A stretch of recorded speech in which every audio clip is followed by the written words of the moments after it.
अस्सलामु अलैकुम वरहमतुल्लाहि वबरकातुहू। बिस्मिल्लाहिर्रहमानिर्रहीम।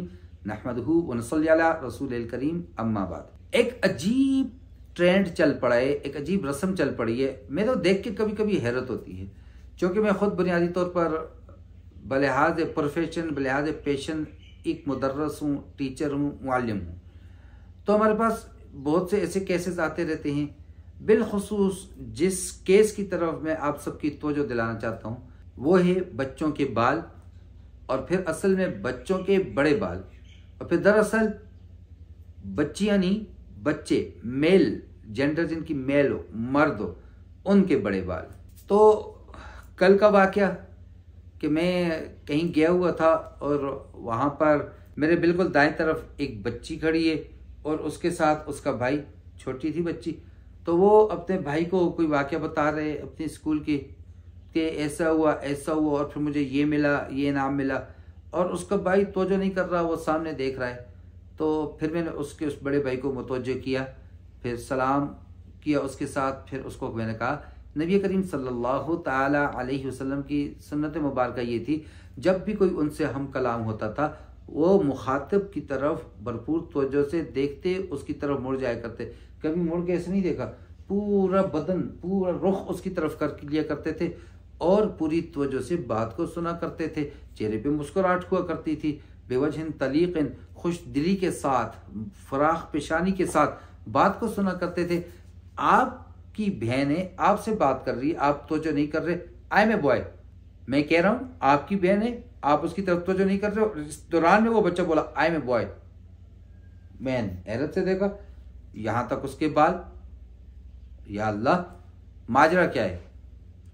तो इसी तरह एक मरतबा इस्लामाबाद में थे, हम चल रहे थे तो देखा तो बड़े बाल पोनी टेल किए हुए, और यहाँ तो अब रस्म चल पड़ी है, हर एक ही स्किन टाइट किस्म के कपड़े पहन रहा है, शर्ट है तो वो भी टाइट है, जीन्स भी पहनी हुई है, मस्तूरात वही लिबास ज़ेब तन कर रही हैं और मर्द हज़रात वही लिबास ज़ेब तन कर रहे हैं। तो चल रहे थे हम, मावे गुफ्तगू थे हम कुछ दोस्त। तो इतने में वो पीछे पलटा तो वो मर्द था और हमें बड़ी हैरत हुई, पोनी किए हुए, लंबे बाल रखे हुए।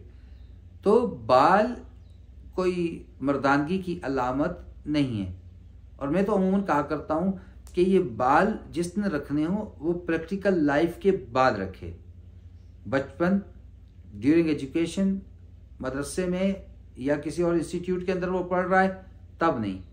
जब वो वहाँ से निकले, प्रैक्टिकल लाइफ में जाए, जॉब कर रहा है, शादी होगी है, तब अगर उसको शौक है ना, सुन्नत रखना चाहता हूँ, सुन्नत क्या है, कंधे तक, कानों तक या इनके दरमियान में तीनों तरह से सुन्नत है, तो यहाँ तक रखना चाहते बिल्कुल रखे।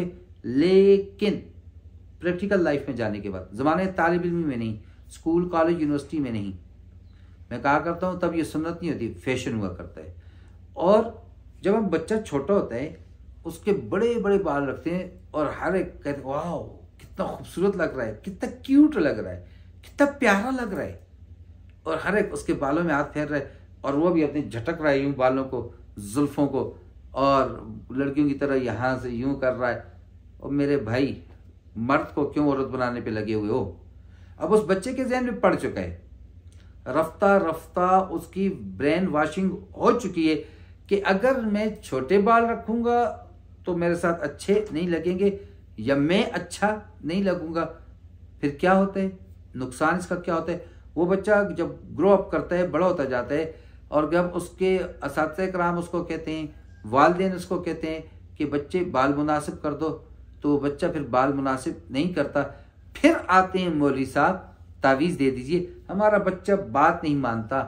जब मानने की उम्र थी तब मनवाया नहीं, जब बनने की उम्र थी तब बनाया नहीं, जब संवारने की उम्र थी तब संवारा नहीं।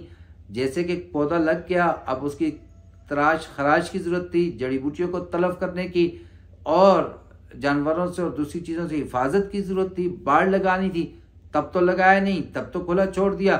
अब आके उस फसल को तबाह कर चुके जानवर, और अब तुम कह रहे हो कि अब हिफाजत का तरीका बताएं, तब हिफाजतें नहीं हुआ करती। खुदारा अल्लाह तबारक व तआला ने हर इंसान को फी अहसन तक़वीम, बेहतरीन तरीन सांचे में डाला है। तो बच्चों के वो बाल मत रखें जो मुनासिब हाल हो, जिसके साथ उसको सर्दी न लगे, क्योंकि टेंट करवा रहे हैं, हमने बाल उस तरह से साफ करवा दिए, मसा किया, हवा लगती है, ठंड लगती है, बस इतने बाल हो, सर ढका हुआ हो, उसका सर्दी न लगे, मुनासिब हाल, इतने काफ़ी हैं। और फिर अगला तकल्लुफ करना कि यहाँ से नहीं, वो फलां जगह से कटवाएंगे, आज वालिद के पास वक़्त नहीं था, आज गाड़ी मुयस्सर नहीं थी, वहाँ पे जाएगा, वो बाल काटेगा। तो मेरा सवाल ये था कि वो एक एक बाल को पकड़ पकड़ के काटता है। भाई क्यों अपने ऊपर तकल्लुफ़ात लेकर आ रहे हो, क्यों अपने आप को मुशक्क़त डाल रहे हो। मैं तो अमूमन अजीब अजीब ना वन साइड पफ निकली हुई है, क्यों जी। मैं तो कहा करता हूँ बच्चों को, भाई पैसे पूरे दिए, काम पूरा नहीं करवाया, आधे कटवा के आ गए हो। तो ऐसे बाल न रखें। बालों में सुन्नत क्या है, चारों तरफ से 1 2 3 4 चारों तरफ से बाल बराबर हों। बालों में सुन्नत क्या है, बड़े हैं तो दरमियान से मांग निकाली जाए, असल सुन्नत ये है। और अगर आपको अमल करना है कंधों तक, कानों तक, दरमियान तक, सुन्नत की जो भी सूरत अपनानी है, प्रैक्टिकल लाइफ में जाने के बाद अपनाएं। फिर मैं देखूंगा कि आप कितने सुन्नत के मुत्तबी हैं। मैं कई हमारे दोस्त थे, साथी थे, मदरसे में साथ पढ़ने वाले, जब बाहर निकले, शादियां हो गई, तो अब जुल्फ़ें कहीं पर नहीं है, अब वो सुन्नत कहीं पर नहीं है। तो मेरे भाई ऐसा ना करें। और बच्चों की तरबियत में बिलखुसूस बालों को छोटा रखें। मैं हर एक को एक किताब कहता हूँ, इसको ज़रूर पढ़ें, और वो किताब है मौलाना ज़करिया रहमतुल्लाह अलैह की आप बीती। अपने बचपन, अपनी जवानी, अपना बुढ़ापा, जिस शोबे में रहे, तदरीस में रहे, उसके अहवाल, तबलीग में रहे, उसके अहवाल, नाजिम रहे, मुंतजिम रहे, उसके अहवाल, अपनी बचपन से तरबियत के अहवाल, सारों को खुद लिखा। बाद में आने वाले उसमें किस्से कहानियां न लिखते हैं। मकसद भी मैंने जो काम किया हो उसकी नीयत मैं जानता हूँ, देखने वाला उसका क्या मकसद बताएगा। लिहाजा अपनी सारी ज़िंदगी को उन्होंने खुद लिखा। मैं हर एक को ये वसीयत नसीहत करता हूँ, उस किताब का ज़रूर मुताला करें अपनी औलाद की तरबियत के अंदर और अपनी तरबियत के अंदर। बैसियत बाप आपको कैसा होना चाहिए, बैसियत भाई कैसा होना चाहिए, बैसियत मुदर्रस कैसा होना चाहिए, बैसियत मुंतजिम। आप फैक्ट्री में मुंतजिम हैं, आप एडमिन पोस्ट पर किसी स्कूल के अंदर हैं, किसी भी इदारे के अंदर हैं, तो आप बैसियत मुंतजिम आपका क्या अखलाक होना चाहिए, क्या तरतीब होनी चाहिए। वक्त की पाबंदी सीखनी है आपने, वहाँ पर दूसरों के साथ कैसे आपका रिलेशन हो, तो ये सारा कुछ सीखना है और सही तरीके पर, इस्लामी खतूत पर। और आप ये चाहते हैं कि अल्लाह आपसे दीन का काम ले ले, अल्लाह आपको दूसरों के लिए हिदायत का जरिए बनाए, ज़रूर इस किताब को मुताला कीजिए। आप भी थी मौलाना ज़करिया रहमतुल्लाह अलैह की। बहरहाल तो बच्चों में ये ट्रेंड ना पैदा करें कि उनको देखकर फिर कहना पड़े, अब उसको कहें जी कितनी प्यारी बच्ची है, वो कहे नहीं मैं बच्चा हूँ। तो मैंने उस बच्चे से अगला सवाल किया, so how many times you correct the peoples, how many times you make correction. उसने कहा, सोचा, फिर उसने कहा कोई 100 मरतबा। मैंने कहा अच्छा आज 101 होगी, मुझे भी करेक्ट किया तुमने। तो ऐसे नौबत क्यों आने देते हो।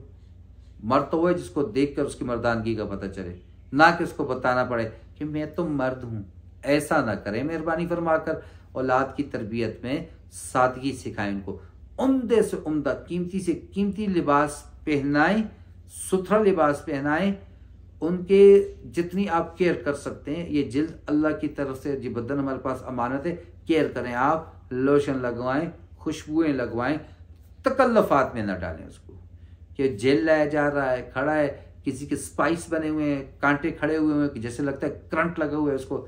ये क्या कर रहे हैं, क्यों गैरों की नक्काली कर रहे हैं। आप सल्लल्लाहु ताला अलैहि वसल्लम के पास एक सहाबी आते हैं, बड़े परेशान, रंजीदा, गमज़दा। कहते हैं अल्लाह के रसूल सल्लल्लाहु अलैहि वसल्लम, यहाँ दुनिया में दिल तंग होता है, आते हैं आपको देखते हैं, चेहरे अंदर पर नजर पड़ती है, मुतमैन हो जाता है, दिल खुश हो जाता है, तसल्ली हो जाती है। परेशान इस बात पर हूँ, जब जन्नत में आप, वो जन्नत फिरदौस में, वो आप अल्लाह के पड़ोस में, और हम पता नहीं कहाँ पर, कैसे आपका दीदार होगा, कैसे इस दिल को राहत मिलेगी, इस दिल को तसल्ली मिलेगी। आप सल्लल्लाहु ताला अलैहि वसल्लम ने क़यामत तक आने वालों को एक पैगाम दे दिया, अल मर्उ मअ मन अहब्बा, जो जिससे मोहब्बत रखता है क़यामत में उसी के साथ होगा। और दूसरी हदीस है, मन तशब्बह बिक़ौमिन फहुव मिनहुम, जो जिनकी मुशाबहत इख्तियार करेगा वो उन्हीं में से होगा। और कुर्ब क़यामत की निशानियों में से मर्द औरतों जैसे, औरत मर्दों जैसे जो है वो वज़ाक़ता इख्तियार करेंगे, मौजूद है। तो लिहाजा खुदारा मर्द रहिए, मर्द बनाया अल्लाह ने, औरतें न बनिए। और आखिरी बात, वो जो बालिग मर्द हजरात हैं जिन्होंने जुल्फें रखी हैं, लंबे बाल रखे हैं, पोनी टेल कर रहे हैं और रिंग लगा रहे हैं और क्या क्या कर रहे हैं, मेरे भाइयों याद रखना, औरत अगर गुस्ल करते हुए सर की बालों की जड़ों तक पानी पहुंचा रही है, बाकी बालों को वो साइड में पकड़ लिया उसने, उन पे पानी ना लगे, उसका गुस्ल फर्ज अदा हो जाता है। मर्द के लिए हर बाल तक पानी, जड़ तक भी, और हर बाल पे पानी बहाना ये भी जरूरी है, नहीं करेगा उसका गुस्ल अदा नहीं होगा। मसाइल भी देख लीजिए, हम तो तवज्जो ही नहीं करते, हम पाक ही नहीं है, नमाज पढ़ रहे हैं, पाक ही नहीं है, तिलावत कर रहे हैं, पाक ही नहीं है, कुरान पाक पकड़ रहे हैं, पाक ही नहीं है, मर गए, पता भी नहीं, कुंवारा था कि पता नहीं इसमें गुस्ल फर्ज था नहीं था, और नापाकी की हालत में जाके दफना किया जाते हैं।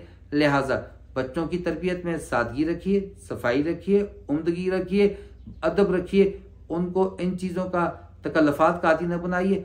भूख लगी है खा लो, बच्चा जब दस्तरखान पे आपको पूछते ना क्या पका हुआ है, इंतहाई गलत सवाल है। सारी चीज़ें अल्लाह की नेमत हैं, बस बेटा खाना लग गया आ जाओ, आए बैठे बिस्मिल्लाह पढ़े खाना शुरू कर दे, देखा बेटा बाल गैर मुनासिब हो रहे हैं, बस पैसे पकड़ा दीजिए, जाओ कटवा के आ जाओ।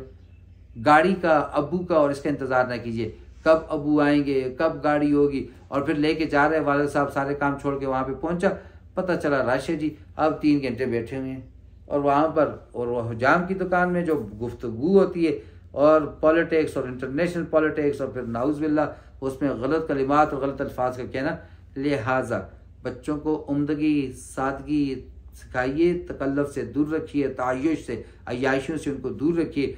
आज का ये बच्चा कल की पूरी नस्ल है, आज इसकी तरबियत ठीक होगी, कल आपकी नस्ल उम्दा खुतूत पर परवान चढ़ेगी। अल्लाह रब्बुल इज़्ज़त मुझे और आपको समझ अता फरमाए, क़यामत वाले दिन अल्लाह मुझे और आपको इन बच्चों के हक में न पकड़ें। तो इससे बचने के लिए मुझे और आपको पहले अपनी तरबियत करनी है, फिर अपनी औलाद की तरबियत करनी है। अल्लाह हम सबको हदायत कामिला नसीब फरमाए, समझ अता फरमाए। वमा अलैना इल्लल बलाग। अस्सलामु अलैकुम व रहमतुल्लाहि व बरकातुहू।